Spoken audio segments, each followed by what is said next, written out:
தான் செய்யாதவன் தட்டும் கை. The one who doesn't work yet criticizes. ஒரு கிராமத்தில் ஒரு மண்ணாற்றான் இருந்தான். அவன் எப்போதும் மற்றவர்களை வேலை செய்யும் போது பார்த்து கொண்டுதான் உட்கார்ந்திருப்பான். தானோ ஒரு வேலைக்கும் கையை அசைக்க மாட்டான்.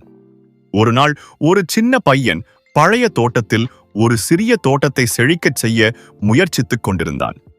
அவனை பார்த்த மண்ணாற்றான் சிரித்தபடியே, இப்படித்தான் வேலை செய்யலாமா என்று கேளிக்கையாக பேசினான். அந்த இடத்தை கடந்து வந்த ஒரு பெரியவர் அந்த கேளிக்கையை கேட்டார்.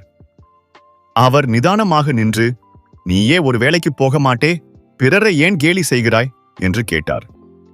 மண்ணாற்றான் தன் தவறை உணர்ந்து தலை குனிந்து நின்றான். அடுத்த நாளிலிருந்து அவனும் அந்த சிறுவனுடன் சேர்ந்து தோட்டத்தில் உழைக்க ஆரம்பித்தான்.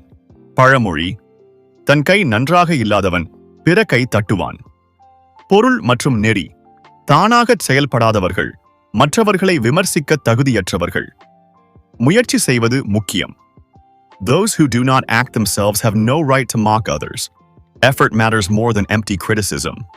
முருகப்பெருமானை நம்பினால் சேனலை லைக் செய்யவும், உங்கள் எண்ணங்களை கமெண்ட் செய்யவும், வீடியோவை பகிரவும் மற்றும் சேனலுக்கு குழு சேரவும்.